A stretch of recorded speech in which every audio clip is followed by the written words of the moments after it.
বঙ্কিমচন্দ্র চট্টোপাধ্যায়ের আনন্দমঠের দ্বিতীয় খণ্ডের অষ্টম পরিচ্ছেদ থেকে আজকে আমরা পড়াশোনা করব।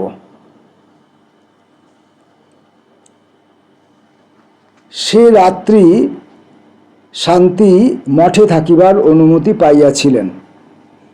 অতএব ঘর খুঁজিতে লাগিলেন। অনেক ঘর খালি পড়িয়া আছে।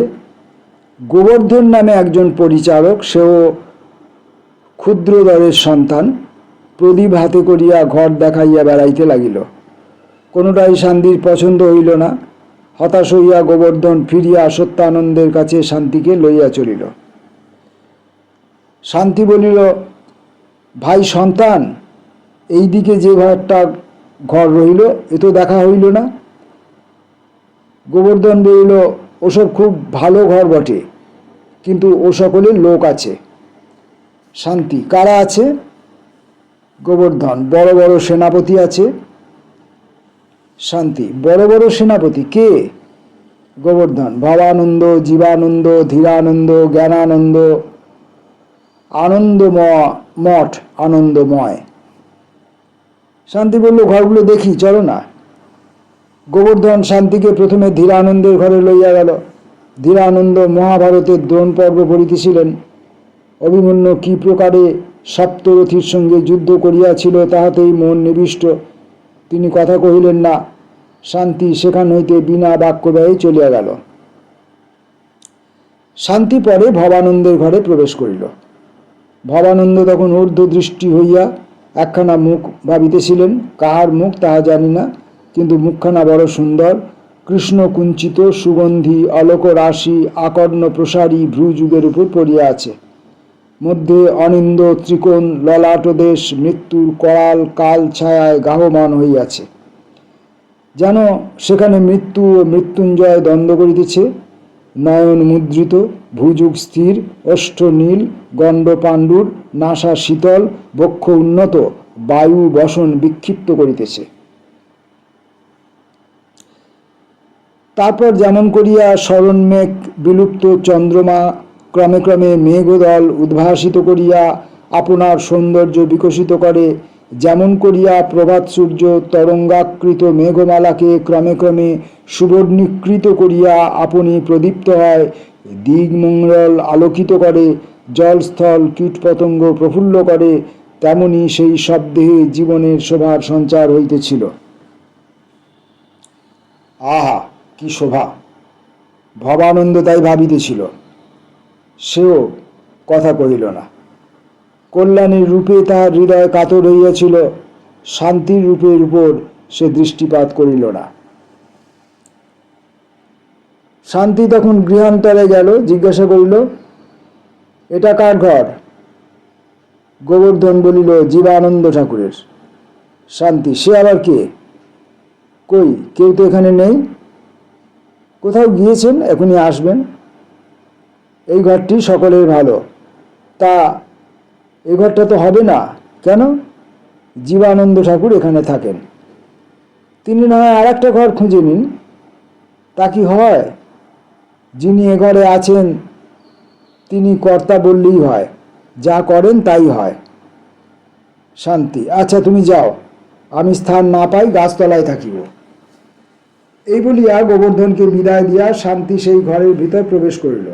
প্রবেশ করিয়া জীবানন্দের অধিকৃত কৃষ্ণাজিন বিস্তারণ পূর্বক প্রদীপটি উজ্জ্বল করিয়া লইয়া জীবানন্দের একখানি পুঁথি লইয়া পড়িতে আরম্ভ করিলেন। কিছুক্ষণ পরে জীবানন্দ আসিয়া উপস্থিত হইলেন। শান্তির পুরুষ বেশ, তথাপি দেখিবা মাত্র জীবানন্দ তাহাকে চিনিতে পারিলেন। বলিলেন, এ কি শান্তি?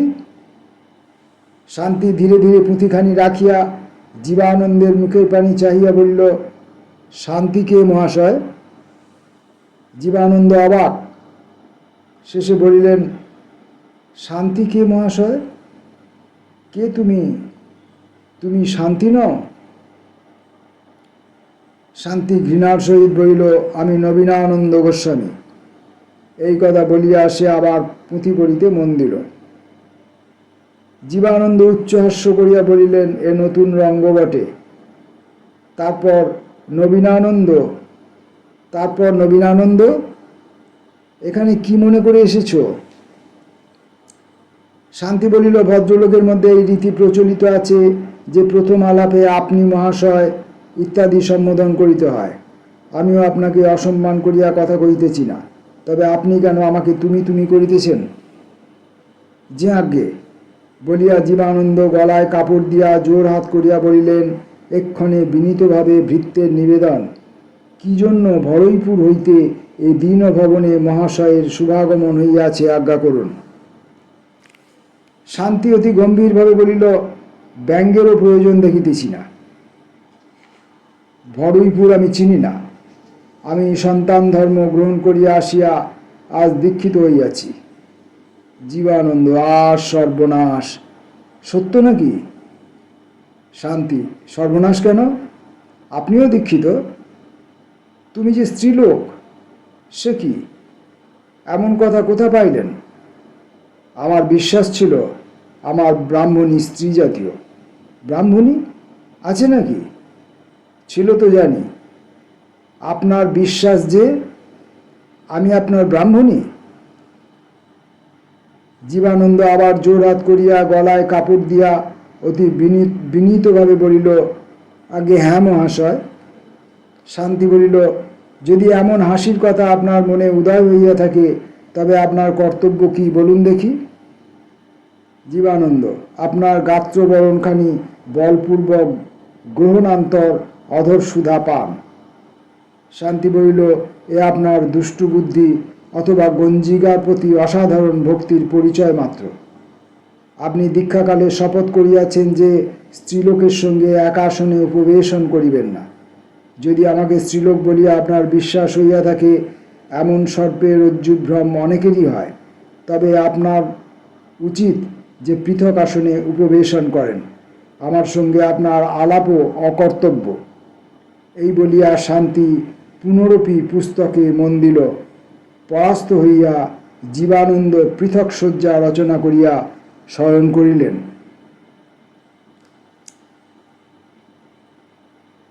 আনন্দমঠের দ্বিতীয় খণ্ডের অষ্টম পরিচ্ছেদের এই পড়াশোনার ভেতর দিয়ে আমরা আনন্দমঠের দ্বিতীয় খণ্ডও শেষ করে ফেললাম। প্রথম খণ্ড দ্বিতীয় খণ্ড শেষ হয়ে গেল। পরের ভিডিওতে আমরা আসব তৃতীয় খণ্ডে ভেতরে প্রবেশ করার জন্য।